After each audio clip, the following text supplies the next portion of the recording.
Dampak kuasa bersaksi. Allah meneguhkan kesaksian mereka oleh tanda-tanda dan mujizat-mujizat, dan oleh berbagai-bagai pernyataan kekuasaan dan karunia Roh Kudus, yang dibagi-bagikannya menurut kehendaknya. Ibrani 2 ayat 4. Sebagai murid Kristus, seberapa pentingkah bersaksi itu? Apakah Anda sudah mempraktekkannya? Tahukah Anda, bahwa ketika kita telah menerima identitas sebagai anak-anak Allah, maka bersaksi bukanlah lagi hal yang menakutkan bagi kita. Sebab bagaimana mungkin seorang anak yang mengalami kebaikan bapaknya, cinta bapaknya, pemeliharaan bapaknya, malu menceritakannya kepada orang lain? Rasanya tidak mungkin. Pasti sebagai anak, ada rasa bangga di dalam diri kita, dan ingin dunia mengetahui siapa Bapa kita. Dikatakan dalam Lukas 21 ayat 13, hal itu akan menjadi kesempatan bagimu untuk bersaksi. Apa saja yang kita alami bersama Tuhan, di mana saja kita ditempatkan, kepada siapa saja kita bertemu, bagaimanapun situasi dan kondisinya, Lukas katakan, hal itu akan menjadi kesempatan bagimu untuk bersaksi. Kuasa bersaksi itu sangat berdampak bukan hanya kepada kita orang-orang percaya, terlebih kepada mereka yang belum percaya.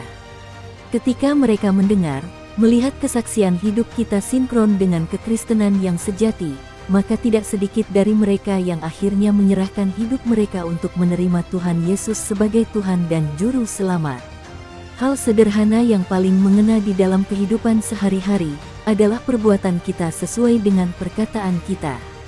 Orang bisa memuji Yesus atau menghujat Yesus, karena melihat hidup kita apakah sesuai dengan nilai-nilai kekristenan.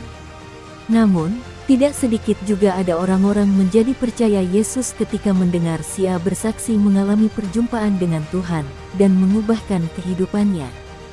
Yang tadinya penjudi, pemabuk, pemakai narkoba, hidup tidak benar, tetapi ketika mengalami Tuhan hidupnya dipulihkan. Itulah pekerjaan Roh Kudus melalui kuasa bersaksi. Akan ada kairos bagi orang-orang tertentu untuk bertobat, ketika dia mendengar anak-anak Tuhan bersaksi. Itulah sebabnya ketika ada kesempatan untuk bersaksi, bersaksilah. Anda tidak akan pernah tahu bahwa ada kairos bagi orang-orang tertentu yang mendengarkan kesaksian Anda. Contoh real yang ada di Alkitab adalah, ketika Saulus mengalami perjumpaan dengan Tuhan. Diawali ketika ia mendengar kesaksian Stefanus. Saulus juga hadir di situ, yang tadinya berencana untuk menganiaya murid-murid Yesus, tetapi justru menjadi awal perjalanan rohani baginya yang membawa hidupnya kepada pertobatan. Mari pergunakan setiap kesempatan untuk kita bersaksi. Ada kuasa di dalam kesaksian kita.